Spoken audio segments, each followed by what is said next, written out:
प्रेम से बोलिए सतगुरुदेव भगवान की जय। देवियों एवं सज्जनों, फिर अगले भाग में आपके सामने प्रस्तुत हो उस परम ज्ञान के साथ। तो एक बार एक परिवार में एक आदमी था, वो बिल्कुल दुराचारी था, बिल्कुल अपने परिवार के, धर्म के, समाज के सिद्धांत के विरुद्ध चलता था। हम हमेशा नशा पानी, गलत व्यसन भावनाओं में लिप्त था।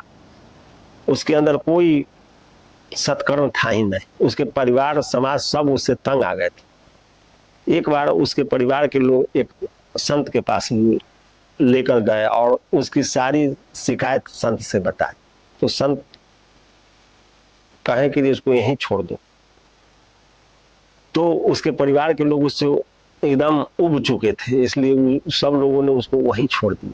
तो संत के यहाँ जब सब लोग छोड़ के आ गए तो संत से वो दुराचारी जो था वो बोला कि हम कोई काम नहीं करेंगे आपके यहाँ, और कोई काम हमको नहीं बताइएगा। तो संत कहेंगे कोई काम नहीं है तुमको, हम कोई काम भी नहीं बताएंगे, तो आराम से यहाँ खाओ, अब बैठो और सूतो, कोई काम नहीं। जब कुछ दिन उनके साथ हो रहा तो एक दिन उसको वो अपना बहला फुसला के उसको एक बार जंगल कहे दे, चलो जंगल घूमने। जंगल घुमाने के लिए उसको लेकर गए। जब जंगल घुमाने गए तो उसको वहां पर अपना अनेक प्रकार से उसको समझाते बुझाते उसको कह दिए एक बार तुम राम बोलो। तो कहा दे नहीं, हम एक बार से ज्यादा नहीं बोलेंगे। तो कहा दे ठीक है, एक के बार तुम बोलो ना, एक के बार बोलने के लिए कह रहा है, एक बार बोल दो। तो बहुत समझाने बुझाने पर वो नहीं बोल रहा था। बहुत समझाने बुझाने के बाद एक बार राम बोला। तो कहा दे एक बार बोलने से क्या होगा, इससे क्या फायदा होगा। तो संत कहे दे तुम जिंदगी भर दारू पीता था, तो हाँ। खैनी खाया, तो हाँ। बीड़ी पिया, तो हाँ। गांजा पिया, तो हाँ। तो उससे तुमको जैसे क्या फायदा मिला, उससे कुछ फायदा मिला। उसी तरह से मान लो एक बार तुम राम बोलिए देगा तो उसका फायदा तुम क्या जैसे सोच रहा है। लेकिन एक चीज दिमाग में सेट कर लो, ये कोई इसके बदला में कोई तुमको मांगने के लिए कहे तो तुम कहना दे नहीं, इसके बदला में नहीं, हम कुछ नहीं देंगे, इसके बदला में जो होगा से आप दे दीजिए, हम इसके बदला में नहीं मांगेंगे। तो कहा जी ठीक है। तो कहा जी इस बात को हमेशा अपने दिमाग में सेट कर लो, ये इसके बदला में तुमको कोई कुछ देगा या मांगने के लिए कहेगा तो तुम नहीं मांगना, कहना जी इसके बदला में जो होगा से आप दे दीजिए, तुम मांगना मत। तो कहा जी ठीक। उसके बाद संत के आश्रम में फिर रहने लगा। तो एक बार का शर्ते था जी एक के बार हम राम बोलेंगे, दो बार तो फिर बोला नहीं। उसके बाद वो अपना रहा वहां। उसके बाद वो मर गया तो जब मर के उसको यमदूत पकड़ के ले गए तो उसको धर्मराज के पास पेश किए। तो उसका पूरा जीवन का चरित्र जब देखा तो जीवन में तो खाली दुष्कर्म भरा हुआ था, कभी कोई सत्कर्म नहीं था। एक बार वह जो संत जो उससे राम बोलवाए थे वही उसका मुख्य पुण्य था, एक बार का। तो धर्मराज पूरे अपना खाता बही सारे खतियान को सर्च कर दिए, एक बार राम कहने का कितना पुण्य हो सकता है। तो उनको समझ में नहीं आया जी भाई एक बेर राम कहा है, जीवन भर कुकर्म ही है, तो इसका एक बेर राम कहने का क्या फल होगा। तो उनको नहीं समझ में आया तो उसको लेके ब्रह्मा जी के पास गए। तो ब्रह्मा जी कहे जो हम तो दिन रात चार मुख से वेद का उच्चारण करते हैं, चारों वेद का, तो हम राम नाम के महत्व के बारे में हमको विशेष कोई जानकारी नहीं। राम नाम का एक बार बोलने का क्या फल होगा ये हम नहीं बता सकते।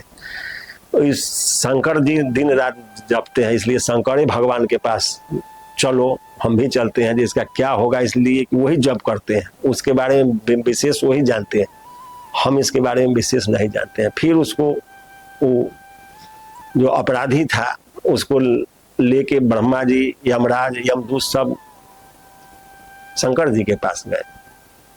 तो ब्रह्मा जी वहां जाकर दंडवत प्रणाम करने के बाद कहे प्रभु ऐसे ऐसे की कहानी है, यह एक बार ही अपना जीवन में राम कहा है, वो संत के कहने पर, नहीं तो सारा जीवन इसका चरित्र दुष्कर्म से ही भरा पड़ा हुआ है। सो इसका क्या फल होगा वो आप ही बताइए, इसलिए कि आप दिन रात राम नाम में मगन रहते हैं, आपके हृदय में उस राम का वास। तो शंकर भगवान कहे हम राम राम जपते हैं, लेकिन उसका फल क्या होगा एक बार कहने का ही हमको भी पता नहीं है। तो फिर अब ब्रह्मा जी चिंता में पड़ गए जी कौन बताएगा।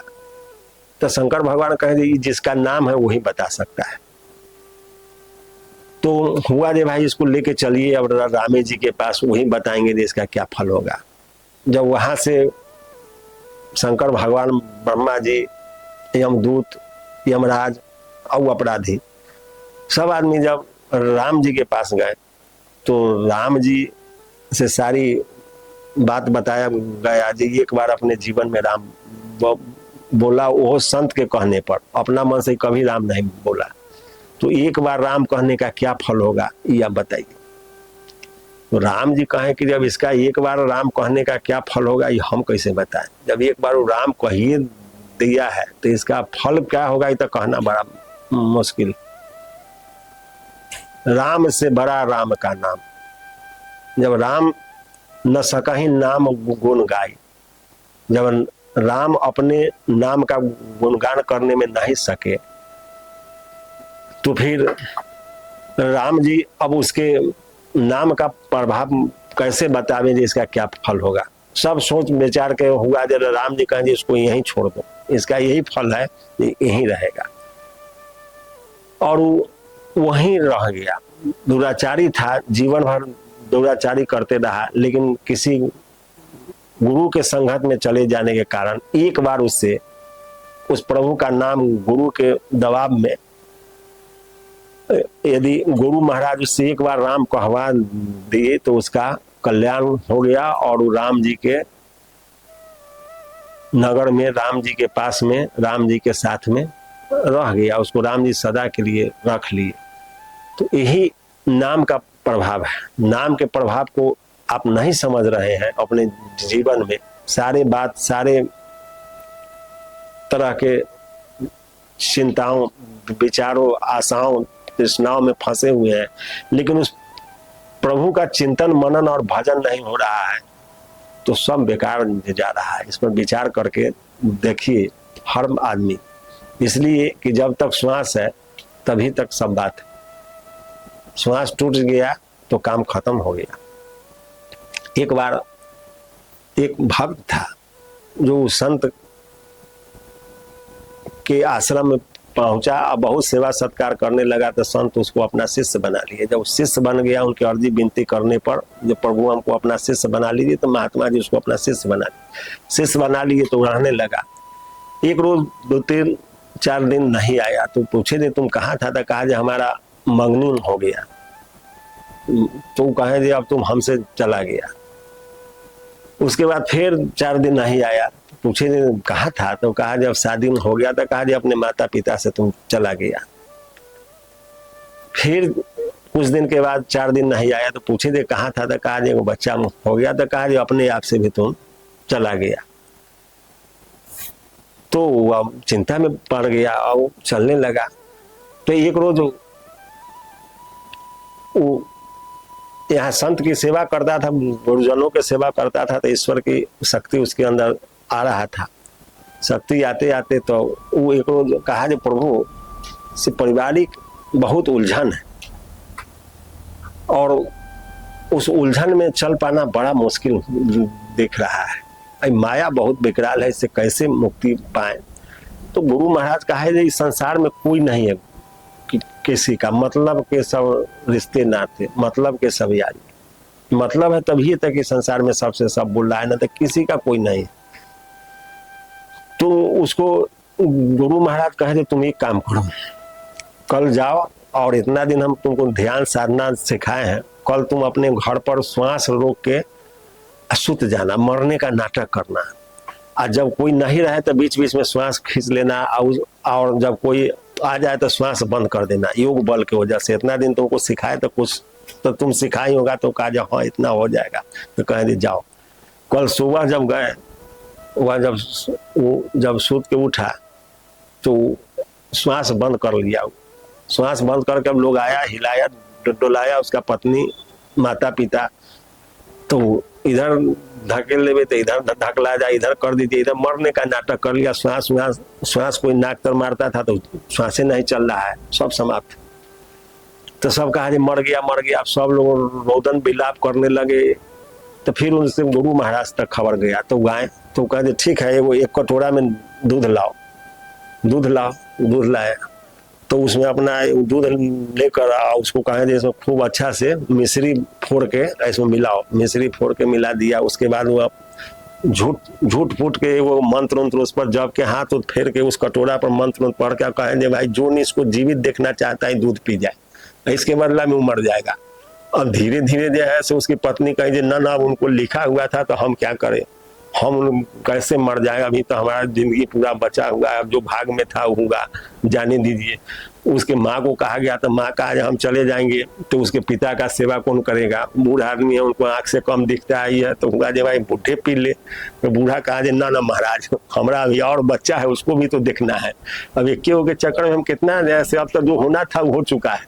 तो हुआ जो कोई समाज के कोई आदमी पी जाओ, तो धीरे धीरे उसके समाज के जितने लोग थे, जितने सखा संबंधी थे, सब अपने अपने घर जाने लगे। लेकिन हमको ना कटोरा पीना पड़ जाए दूध वाला, हमको सब भाग गया, कोई नहीं टिका।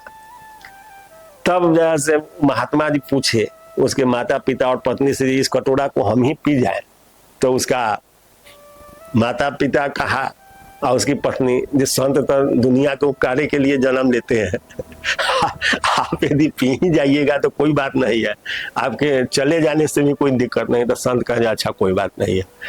संत कहे ठीक है तो हम ही इस कटोरा को पी लेते हैं। उसके बाद तो मरने का नाटक जो कर रहा था वो सारा सीन देख लिया जो कोई इस संसार में किसी का नहीं है। तो वो महात्मा जी अपना जो थे वो फिर मंत्र पढ़ के उस कटोरा को पी लिए। तो ये सब समझा जब महात्मा जी मर जाएंगे और बच जाएगा।